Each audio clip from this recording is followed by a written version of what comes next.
Bueno, buenas tardes, buenas noches. Les estoy dejando la presentación de la clase del día de hoy, de la materia física radiológica. Vamos a tratar de seguir esta modalidad mientras estemos no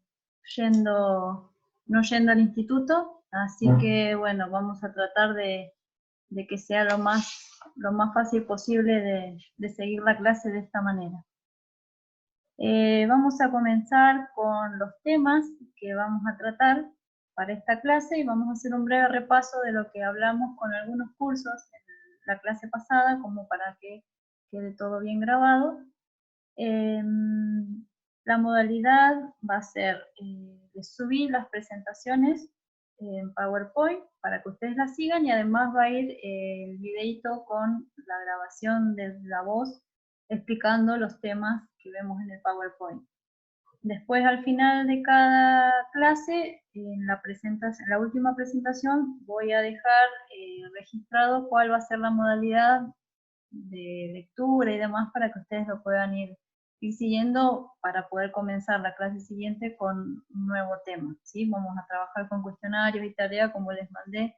Por favor, estén atentos a los mensajes que aparecen en la plataforma, porque los profes es la única forma que tenemos de comunicarnos con ustedes ante distintos cambios o tareas o cuestionarios que vayamos subiendo, ¿sí? Así que eso les voy a pedir que la vayan revisando. Bueno, vamos a comenzar con la clase de hoy, haciendo un breve repaso de lo que vimos la clase pasada. Habíamos definido lo que era radiación. Muchos de ustedes me habían comentado que algunos sabían, otros no, y llegamos a la conclusión de que era la energía transferida y transmitida en el espacio, ¿sí? Cualquier energía que se transfiere en el espacio se la denomina radiación. Habíamos visto que varios habían nombrado distintos tipos de energía, ¿sí? La energía, por ejemplo, la energía potencial, que es la que estaba relacionada con la posición de algún objeto. Habían ejemplos de la energía cinética, que es la que estaba relacionada al movimiento, como por ejemplo un automóvil que se desplaza o un molino de viento que gira. También otro tipo de energía que habíamos nombrado era la energía química, que es la que se libera en una reacción química. Un ejemplo importante justamente es cuando consumimos alimentos, debido a las reacciones químicas que se producen para poder asimilarlos. Otro tipo de energía que habíamos mencionado también era la energía eléctrica, que es la que se utiliza, por ejemplo, en las centrales hidroeléctricas o todos los aparatos electrodomésticos y demás, que también utilizan una corriente para funcionar. Otro ejemplo de energía que habíamos mencionado era la energía térmica o calórica, que es la energía que se relaciona con el movimiento atómico y molecular de los objetos, ¿sí? Como un ejemplo que habíamos dado era cuando uno ponía a hervir una pava con agua, todo ese agitamiento del agua, de las moléculas, lo que hacía era justamente generar calor. Entonces, ese tipo de ejemplo es la energía térmica. Dentro de las energías nucleares, que es toda la energía que se relaciona con el núcleo de un átomo, que se libera al trabajar con el núcleo de un átomo, es un ejemplo el que yo les daba, por ejemplo, no solo la bomba atómica, sino también un uso clínico sería de la energía nuclear, es lo que les comentaba, que en el Instituto Balseiro, en Bariloche, que es parte de la Comisión Nacional de Energía Atómica, existe el reactor nuclear que tiene una parte en la columna en donde está montado el reactor, en donde hay una puerta que blinda la radiación que sale de ese reactor y se utiliza para tratamientos de cánceres de piel, todo lo que sea superficial, ¿sí? Ese es un ejemplo que a veces es poco conocido, pero está en funcionamiento y en constante investigación. Y otro tipo de energía, que es el que nosotros más vamos a utilizar, es la energía electromagnética, que a veces es la menos familiar, pero la que se ve más frecuentemente, es la más importante para el objetivo que tenemos en radiología, ya que los rayos X, que es todo lo que vamos a ver más adelante, que utilizan los equipos de diagnóstico y demás, está dentro de lo que es la energía electromagnética, ¿sí? Acá yo en la diapositiva les coloqué, bueno, que la radiación es una energía transferida y transmitida en el espacio. Hicimos un breve resumen de lo que hay en el apunte, de los tipos de energía que hay, como para que ustedes las identifiquen. Y la radiación no tiene masa. Muchos me habían comentado que la masa era la cantidad de materia que tenía un elemento, ¿sí? No es algo que yo pueda ver, la radiación, porque no tiene un formato ni un cuerpo definido. Entonces, no tiene masa la radiación, es energía transferida en el espacio, y se desplaza a una cierta velocidad que ahí está escrito. Voy a ver si me funciona esto. Sí. Pueden ver que la velocidad está designada con la letra C, y el valor es de 3 por 10 a la 8 metros sobre segundo, ¿sí? La velocidad a la que se transmite la energía de radiación es la velocidad de la luz, que tiene este valor fijo. Este valor que estamos viendo acá es el valor de la velocidad de la luz. La radiación se puede transmitir en forma de ondas o partículas cargadas, esas son características de la radiación. Y acá les puse ejemplos de distintos tipos donde uno puede ver la radiación en algo más concreto. Una cuerda de piano lo que hace es al vibrar, emite radiación sonora. Una piedra, cuando uno la tira en el agua, todas esas aureolas que se forman como formas concéntricas de círculos, también es una forma de ver cómo se propaga la radiación en el agua. Y la luz visible es un ejemplo de radiación electromagnética, como estábamos viendo recién, que aparte también está incluido los rayos X. Vamos a ir a la siguiente diapositiva. Acá lo que yo les quiero explicar es algo que es importante de que ustedes lo manejen, sobre todo para que entiendan lo que están haciendo. Como vimos recién, la velocidad de la luz se designa con la letra C, y 3 por 10 a la 8 metros sobre segundo es el valor que tiene, que es constante, ¿sí? Acá yo les puse que está extraída del libro, del primer libro que figura en la bibliografía que vimos la vez pasada en el programa, que es el Bullón. La fórmula de velocidad para calcular la velocidad de cualquier objeto en forma genérica está dada por la v, que significa velocidad, es igual a la distancia que recorre en una unidad de tiempo. Vieron que cuando uno dice voy en un vehículo a 20 kilómetros por hora, significa que recorro 20 kilómetros en una hora, ¿sí? Ese es el resultado de esta fórmula, con la diferencia de que c, que en este caso equivaldría a la v corta, es un valor constante, ¿sí? No hay una distancia y un tiempo en el que se recorra, sino que eso está calculado matemáticamente por un algoritmo. Se llegó a que el resultado de la velocidad de la luz es c. La forma en que está expresada se la llama notación exponencial o científica, que en general se lo utiliza cuando se manejan, por ejemplo, en radiología o en cualquier otra área, se utilizan números muy grandes, entonces no puedo escribir 300, por ejemplo, millones de metros por segundo, que es lo que significa ese número, ¿sí? Se lo resume en la notación científica y se utiliza para designar números muy grandes o números muy chicos. Entonces se los expresa en esta forma. Esto es importante que lo entiendan, porque después cuando ustedes empiecen a trabajar con los equipos de rayos y demás, muchas veces vienen especificaciones técnicas de corriente y de voltaje expresados con este tipo de notación, que depende qué exponente tengas, tienen un prefijo determinado, ¿sí? Ya no lo van a ver en forma de número, sino va a tener un nombre designado que es estándar, que eso lo vamos a ver más adelante en las otras diapositivas para que ustedes lo entiendan bien. Entonces la idea de esto es que ustedes sepan que la velocidad de la luz es una constante fija de 3 por 10 a la 8 metros sobre segundo, que esa forma de expresarlo se llama notación exponencial o científica, por ahí para algunos es familiar, pero para otros no. Entonces lo que significa es, este 3 por 10 a la 8 metros sobre segundos, significa que yo además del 3 voy a correr 8 lugares, los relleno con ceros, hacia la derecha, ¿sí? En este caso pueden ver que tengo después del 3, 1, 2, 3, 4, 5, 6, 7, 8 ceros hacia la derecha, ¿sí? Que es lo que simboliza el exponente de esta forma, ¿sí? De esta forma.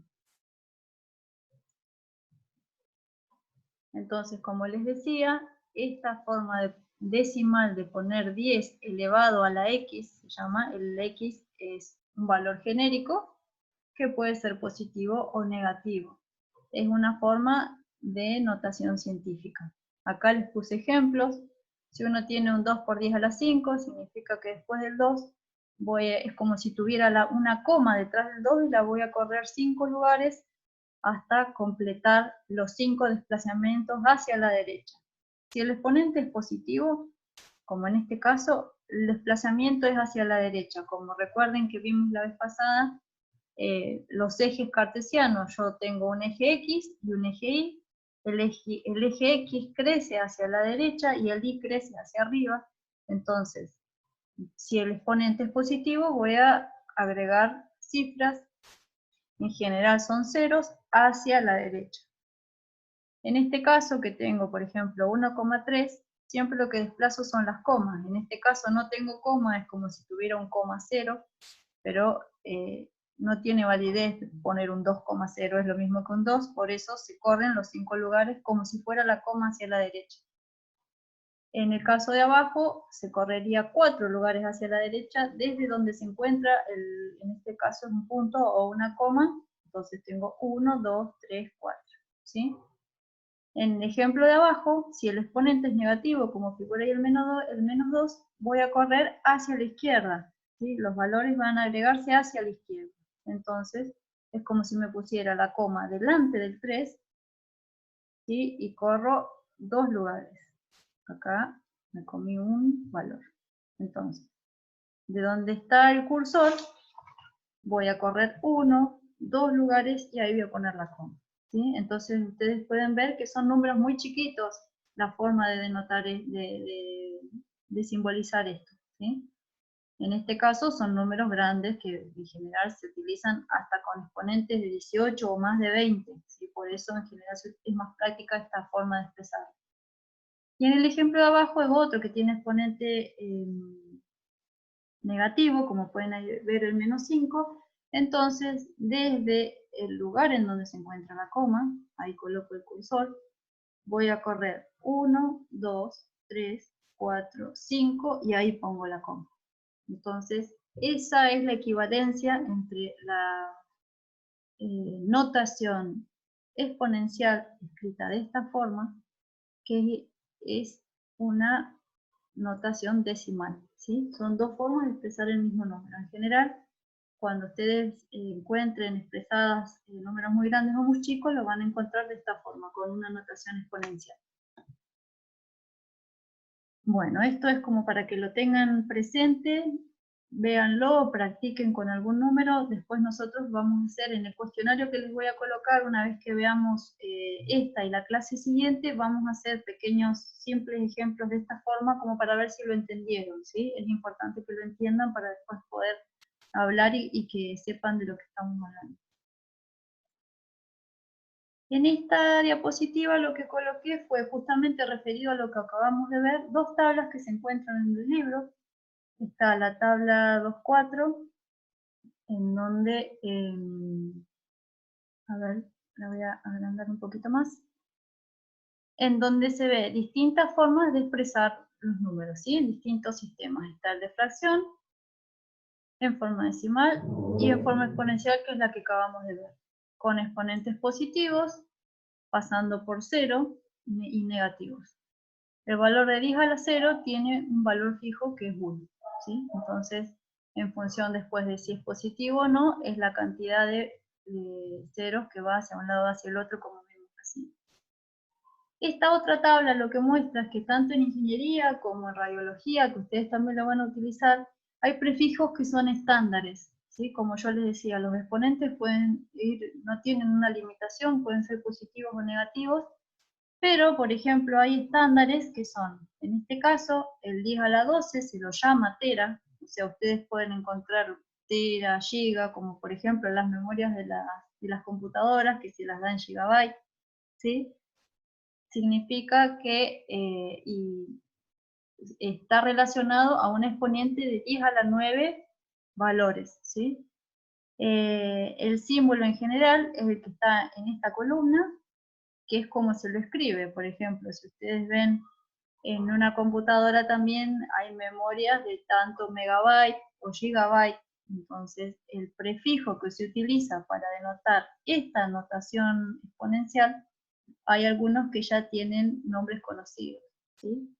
Tenemos el 10 a la 3, el prefijo se lo utiliza como kilo, el 10 a la 6 como mega, el 10 a la 9 como giga, el 10 a la 12 como tera, ¿sí? El 10 a la menos 2 de centi es mili, el 10 a la menos 3, 10 a la menos 6 es micro, 10 a la menos 9 es nano. Y estos son los símbolos con los que se utiliza, como por ejemplo un centímetro, ¿sí? Un centímetro se relaciona con este tipo de fracción exponencial, el mili con esta, entonces es como para que ustedes lo vean, ¿sí? En el libro hay más ejemplos, por eso les digo que lo que quieran ir complementando, les conviene ir mirando de ahí también, además de lo que hay en el apunte, porque el apunte, recuerden que es solo un resumen, ¿sí? Vamos a ir siguiendo con la diapositiva siguiente. Esto más que nada es para que lo puedan refrescar, los que no lo saben lo aprendan, y vayan anotándose en una hojita las preguntas, porque voy a habilitar un foro como para que ustedes vayan poniendo las dudas ahí, yo las voy a ir respondiendo siempre. La idea es que estén respondidas todas las preguntas antes de la siguiente clase, ¿sí? Como para que no se pierdan después de qué pregunta es de qué clase, ¿sí? La idea es, las preguntas de esta clase van a estar respondidas a más tardar al... al lunes siguiente sería, porque el martes ya van a tener la otra teoría, ¿sí? Por más que sea feriado, ahora tenemos la posibilidad de tener la clase igual. Bueno, acá lo que vamos viendo justamente es los tipos de energía, que ya los mencionamos, voy a agrandar un poquito más. Tenemos los tipos de energía potencial, cinética, química, eléctrica, térmica, nuclear y electromagnética, con sus descripciones y demás ejemplos que están en el apunte. Yo les comentaba que la energía electromagnética, que es la que menos se utiliza a veces, la que menos se nombra o se conoce, pero es la que va a ser de mayor importancia en nuestro caso, se incluyen las ondas de radio, las microondas, la luz ultravioleta, la infrarroja, la luz visible y los rayos X, que es lo que vamos a utilizar nosotros en radiología, ¿sí? Igualmente, a pesar de que las energías tienen una clasificación de base, hay así como la materia sufre distintos tipos de cambios, por ejemplo el agua de sólido, líquido, gaseoso, la energía también sufre cambios de una u otra. Un ejemplo que les coloqué acá es el sistema de imagen de radiología, que se utiliza un equipo de rayos X que va a consumir energía eléctrica. Esa energía eléctrica, al impactar sobre un blanco se llama a cualquier cosa con la que yo hago impactar una determinada radiación, me va a generar energía electromagnética, y esa energía electromagnética, que en este caso serían los rayos X, al incidir sobre una película radiográfica, sea digital o de las placas convencionales, lo que va a hacer es que esa energía se transforme en energía química, porque justamente son pantallas, tanto la placa convencional que se imprime o las que son digitales, tienen distintos tipos de sales en la superficie que al ser estimuladas con un tipo de radiación generan procesos químicos y dan la imagen, que es lo que uno ve, ¿sí? Entonces, cualquier tipo de energía puede cambiar de una a otra. Un concepto que es importante que aprendan o recuerden si alguien alguna vez lo escuchó, es el concepto de cuanto, ¿sí? O fotón. Los fotones, así como el átomo es es la parte más pequeña conocida de un objeto o de la materia, el fotón es la cantidad más pequeña de cualquier tipo de energía, ¿sí? Se lo suele llamar también un haz de energía. Entonces, los fotones no tienen masa, no tienen carga eléctrica, La luz se la considera en general un haz de fotones, como les puse ahí. Tiene la característica que la energía del fotón, acá voy a ver con el cursor, la energía del fotón es proporcional a la frecuencia, ¿sí? Y esta h es una constante que se llama constante de Planck, pero la fórmula que denota la energía de un fotón se calcula con esa constante multiplicada por su frecuencia, ¿sí? Es simplemente para que ustedes sepan que la frecuencia de un fotón es proporcional a su energía. La velocidad del fotón es igual a la velocidad de la luz, que vimos que es una constante, como definimos antes, 3 por 10 a la 8 metros sobre segundo. Y una característica que tiene el fotón es que va perdiendo intensidad con la distancia. Cuando uno diseña, lo hablamos en algunos cursos de la clase pasada, pero lo repito con los que no alcanzamos a verlo, cuando uno diseña una sala de rayos X, de tomografía o de cualquier recinto que va a utilizar radiación, lo que se hace es justamente a las paredes colocarle un blindaje, ¿sí? Un blindaje es cualquier material que hace que la radiación se frene o pierda intensidad para que no esté, por ejemplo, haciéndose un estudio de tomografía en una habitación y del otro lado de la pared, que puede haber un pasillo, puede haber una persona embarazada, pueden haber niños, ancianos, cualquier tipo de persona, esté recibiendo la misma radiación que otra persona que se está haciendo un diagnóstico por no tener algo interpuesto en las paredes, ¿sí? Nosotros vemos en general que son simples paredes, pero están calculadas con un espesor determinado de concreto o de cemento, o tienen a veces, depende de la radiación y el estudio que se utilice, otro tipo de material interpuesto, como pueden ser láminas de plomo, de boro, de otro tipo de materiales,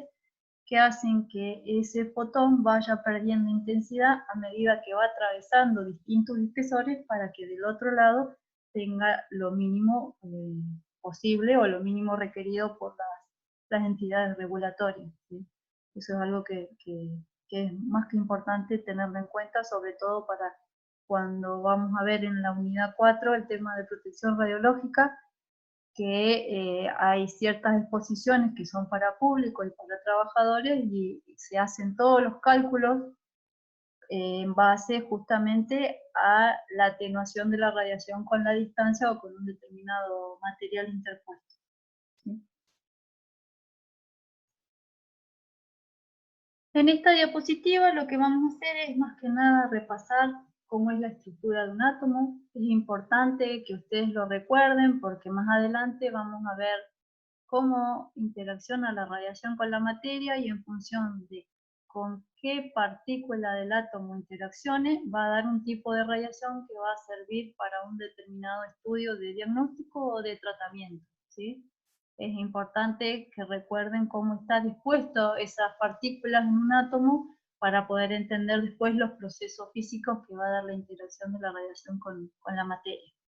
Entonces, lo que vemos acá, un átomo era una estructura compleja, pero se lo estudió con varios modelos. El modelo más conocido es el átomo de Bohr. En el libro, si ven, van a tener distintos modelos de átomos, pero el que más se utiliza es el de Bohr, en donde tiene un núcleo central formado por unas partículas que ahora vamos a repasar, rodeado de una nube de otro tipo de partículas. Entonces, el átomo se lo considera la unidad más pequeña que constituye distintos tipos de objetos y está formado por un núcleo, que podemos ver acá. Esta es la imagen más grande. Entonces, la forma del átomo tiene un núcleo y una corteza que rodea el núcleo que tiene forma de nube de partículas, ¿sí? Si de esta forma vemos el núcleo, podemos ver que está compuesto por partículas, se las llaman nucleones, ¿sí? Las partículas más pequeñas que forman el núcleo se las llaman nucleones. Y están constituidas por el neutrón, que no tiene carga eléctrica, ¿sí? En esta tabla, que también es del libro, podemos ver que el neutrón está localizado en el núcleo. Esta es la masa en kilogramos que corresponde al neutrón, y acá vemos la columna en donde el 0 simboliza que no tiene carga eléctrica. Y el núcleo, además del neutrón, tiene un protón, que tiene esta masa en kilos y tiene carga positiva, ¿sí? Entonces, El núcleo está formado por protones y neutrones. Ambos tienen prácticamente la misma masa, si se pueden ver acá, pero tienen cargas opuestas. Perdón, cargas opuestas no. El protón tiene carga positiva y el neutrón no tiene carga. La corteza que rodea el núcleo, que es toda una nube electrónica, está formada por electrones, ¿sí? Valga la redundancia. El electrón, esta es la masa que tiene y tiene carga negativa. Se mueven alrededor del núcleo y se disponen en distintas capas electrónicas, que dependiendo de dónde están situados, son más fácil o no arrancarla del átomo. Algo que es importante que vean es cómo se simbolizaban, ¿sí? Un átomo de cualquier elemento siempre se simboliza por esta nomenclatura, en donde X es el símbolo químico para un determinado elemento. Esta X es genérica, se la reemplaza a esa X por el símbolo del sodio, del carbono, de cualquier elemento químico de los que vemos en la tabla periódica, y A simboliza el número másico, que está relacionado al número de protones más el número de neutrones que tiene el núcleo. En la parte inferior se simboliza el número atómico, que corresponde a la letra Z, y simboliza el número de protones que se tiene en el núcleo. El número de protones que tiene un átomo siempre es igual al número de electrones, ¿sí? La forma general de simbolizarlo es esta, que les muestro acá. Un determinado elemento químico con su número másico y un número atómico. Esta es la forma de especificar completamente cuáles son las características de un átomo. Esta otra forma que está acá al costado se las puse porque también lo tienen en el libro, es otra forma de verlo, ¿sí? Como vimos, la masa atómica, el número atómico, puede aparecer en la parte izquierda superior el estado de valencia, que ya vamos a ver si es positivo o negativo, cuando veamos lo que son iones, y el número de átomos o moléculas que va en la parte inferior abajo. Acá hay ejemplos de átomos y moléculas. Está el de hidrógeno, en donde su número atómico es 1, y el número másico también es 1. Eso significa que su número másico, que es el que está en la parte superior arriba, tiene los números de protones y de electrones. El de carbono y la molécula de agua, que en este caso está la otra notación que vemos en este ejemplo, es 2, en donde significa que tenemos 2 hidrógenos y un átomo de oxígeno, ¿sí? Son distintas formas. Acá, en esta fórmula, que es un cloruro de sodio, se pueden ver cuando están en estado de ion, ¿sí? Que lo vamos a ver más adelante, que es un ion, un +1 o un -1. Pero son distintas formas que se puede encontrar cómo es la estructura de un átomo, en donde están todos los datos. Acá lo que se puede ver, que está en el apunte también, todo esto que les estoy diciendo está en el apunte, y obviamente extraído del libro, con algunos otros agregados de los otros libros que yo les mencioné. Tenemos un átomo de carbono. A medida que los átomos son más grandes, tienen más orbitales. Orbitales son cada una de estas circunferencias. Todos estos puntitos que ven son los electrones que tienen por orbital o capas, ¿sí? El átomo de carbono es un átomo chico, el de bario es más grande y el de tungsteno es más grande. Estos tres elementos químicos son de importancia en radiología, los vamos a ver cuando empecemos a ver toda la producción de rayos X y los distintos tipos de blanco que se utilizan. Entonces es importante que tengan noción de los tamaños, que el átomo, además de tener su núcleo, tienen distintos orbitales en función de qué tan grandes son. En cada uno de esos orbitales se puede alojar una cantidad de electrones, ¿sí? Acá hay un ejemplo de este átomo, que es más chico, tiene 2 capas, y cuántos electrones se puede alojar por capa, ¿sí? Mientras mayor es el átomo, más orbitales, y la cantidad de electrones también va a ser mayor. Hay una energía de enlace, que es lo que significa la energía con la que está unida ese electrón a ese átomo, ¿sí? Cuando vemos más adelante cómo empieza a interaccionar la radiación con la materia para generar ionización, las energías que se rompen son justamente estas energías de enlaces, entonces hacen que se desprenda un electrón de un átomo para interaccionar con otra cosa. Un repaso de un átomo neutro significa que la carga eléctrica es nula, y para que un átomo sea neutro, la cantidad de electrones tiene que ser igual a la cantidad de protones, ¿sí? Eso significa un átomo neutro es aquel que tiene la misma cantidad de electrones que de protones. Cuando un átomo no tiene esta condición, es un átomo que está cargado eléctricamente positivo o negativo, dependiendo si tiene más o menos electrones que su estado base, que es el neutro, ¿sí? Entonces, en ese caso, cuando esta condición no se cumple, que haya igual cantidad de protones que de electrones, se llama al átomo, pasa a ser un ion, ¿sí? Entonces, ¿qué significa un ion? ¿Qué es un ion? Un ion es un átomo o una molécula que perdió su neutralidad eléctrica porque ha ganado o ha perdido electrones de la cantidad que tiene, que era originalmente neutro, ¿sí? En esta imagen la idea es mostrar cuando un átomo es neutro, que sería la esfera amarilla, y cuando un átomo pierde electrones, significa que al perder electrones significa que pierde carga eléctrica negativa. Si recuerdan de la tablita, el electrón tiene carga eléctrica negativa, entonces cuando un átomo pierde electrones, está quedando más positivo, ¿sí? Porque se le está yendo la carga negativa. Entonces, el átomo que queda cargado positivamente se lo llama catión, es un ion positivo, ¿sí? En cambio, si mi átomo, en vez de ser mi átomo neutro, lo que hago es ganar electrones de otro elemento químico que esté cerca, o por alguna interacción yo gano electrones, estoy ganando carga eléctrica negativa, ¿sí? Los electrones, recuerden nuevamente, tienen carga eléctrica negativa, entonces la cantidad de negatividad que estoy ganando es mayor. Entonces, mi átomo es un ion negativo y se lo llama anión. Entonces, un átomo que perdió la neutralidad y pierde electrones se convierte en un ion positivo, se lo denomina catión, y un átomo que pierde la neutralidad pero porque gana carga eléctrica negativa, se lo denomina anión o un ion negativo, ¿sí? Es lo mismo.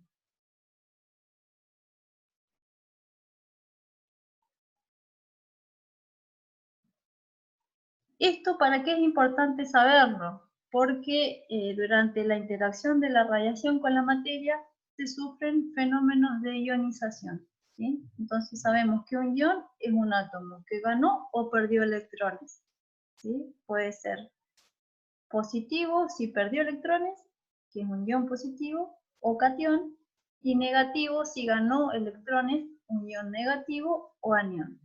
Entonces, este es un ejemplo de qué sucede en un fenómeno de ionización, que es lo que va a generar la radiación que vamos a utilizar en radiología a la hora de hacer tratamiento o diagnóstico. Por eso es importante que lo entiendan.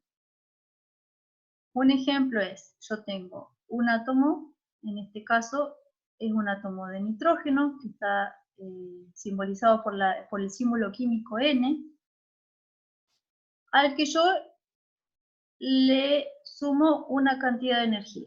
En este caso, el estímulo de energía o de radiación es energía calórica, ¿sí? Son 118 kilocalorías por mol, es una energía calórica. Le pongo calor a un átomo de nitrógeno.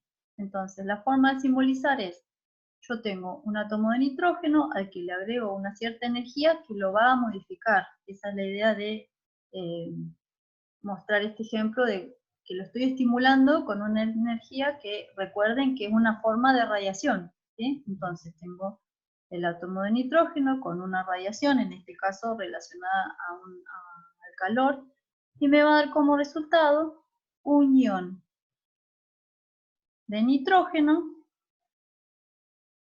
y a un electrón libre, ¿sí? ¿Qué significa esto? que el calor que yo le puse a ese elemento químico o a ese átomo generó un fenómeno de ionización. Entonces, ¿qué voy a tener como resultado? Un electrón libre, o sea, impacta directamente con un electrón del átomo y lo saca, ¿sí?, del átomo, lo desprende. Y el átomo me va a quedar con una carga positiva porque se me fue el electrón.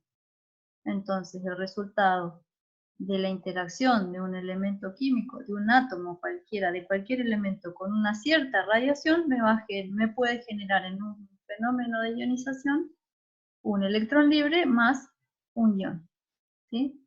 Esto se genera en un fenómeno de ionización.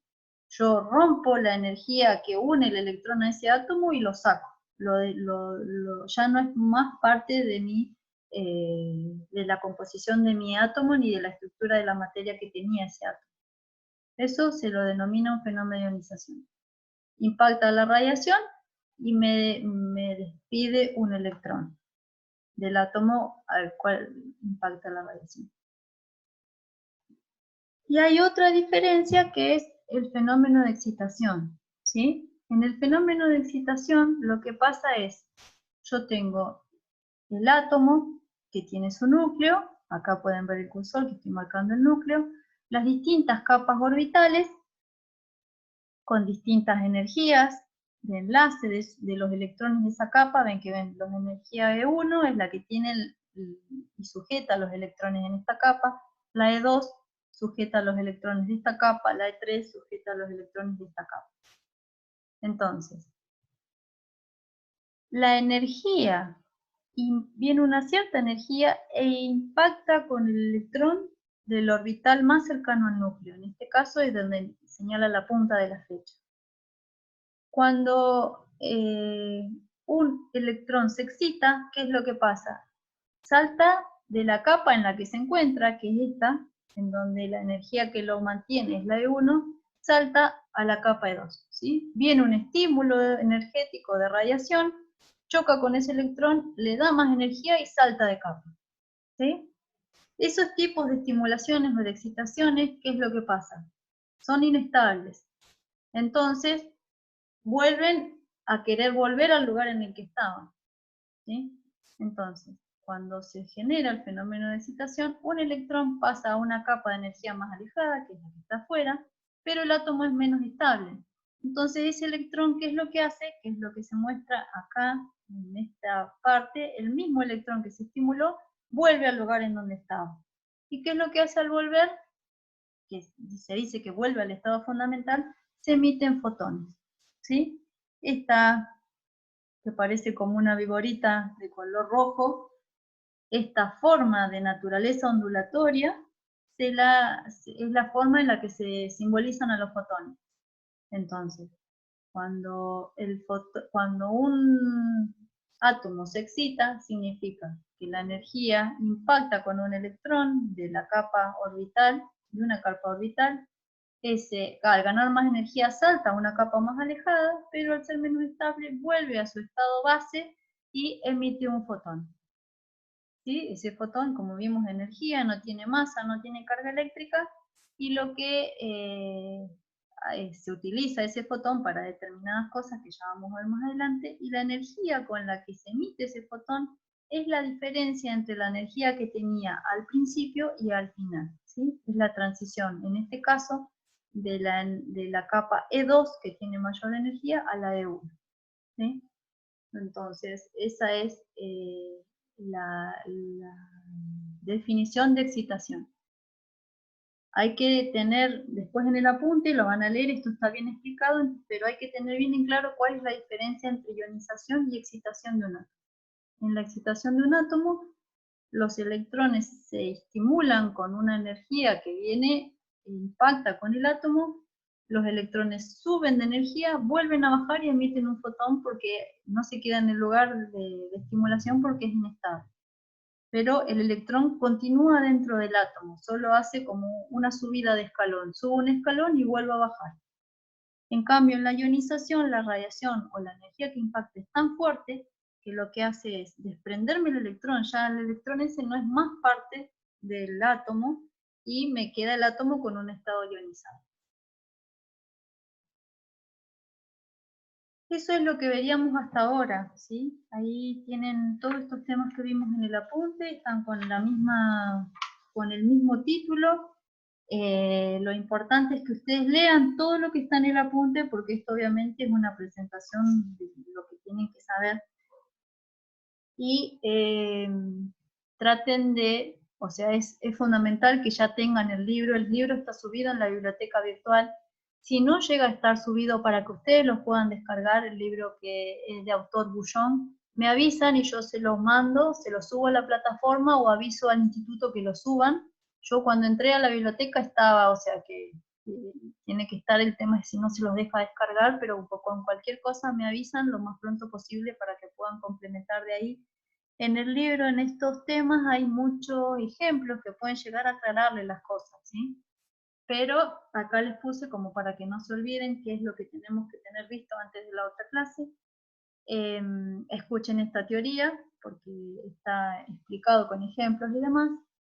La tarea que tienen ahora es leer el apunte de cátedra con los temas que vimos hasta ahora, complementar con el libro para un mayor detalle. En el libro van a encontrar mucha más profundidad, pero lo bueno que tienen de ahí son algunos ejemplos, sobre todo para que les quede un poco más claro. Lo que voy a hacer es habilitar un foro en la plataforma en donde ustedes pueden ir colocando sus consultas, y ya les digo que yo voy a responder todas las preguntas antes de la otra clase. Ese foro puede ser visto por todos. La idea es de que la pregunta que hace uno pueden tenerla varios, así que la idea es no mandar mensajes individuales, sino que todas las preguntas que tengan las pongan en el foro para que sus compañeros puedan ver las preguntas que se hacen y las respuestas, porque muchos pueden tener la misma pregunta o algunos por ahí no se les puede ocurrir, entonces lo vemos entre todos, ¿sí? Y bueno, una vez que veamos la clase siguiente, que también va a ser de la misma forma, lo que vamos a hacer es habilitar un cuestionario en el que se van a preguntar cosas básicas de lo que vimos en esta clase y lo que se va a ver la clase pasada, que viene, perdón, para que ustedes tengan tiempo durante una semana más para responderlo. Va a ser vía plataforma, seguramente van a ser más que nada preguntas de múltiple opción, como para que ustedes puedan elegir o directamente responder con texto, pero va a ser mediante la plataforma y por eso es importante que esta clase que vimos hoy la tengan leída antes del martes. De manera que el martes, cuando veamos la otra clase, solo les quede leer el apunte de esa clase a la hora de empezar con el trabajo que tengan que entregar, ¿sí?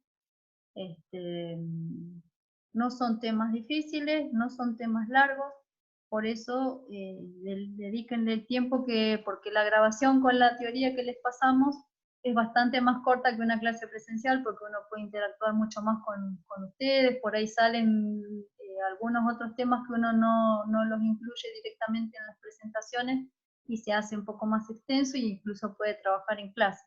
Pero el tema que veamos en esta clase, el tiempo que les quede, aprovechenlo justamente de las 2 horas de clase que les corresponden, a leer en ese momento, a evacuar dudas, a anotarlas para después volcarlas en el foro. Entonces de esa manera pueden llevarla más al día para que después no se les vaya juntando las cosas, ¿sí?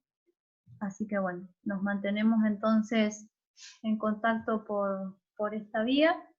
Y cualquier duda, ya saben, la van poniendo en el foro para que podamos resolverla entre todos. Bueno, chicos, les encargo la tarea entonces para que puedan avanzar y nos vemos para la próxima clase.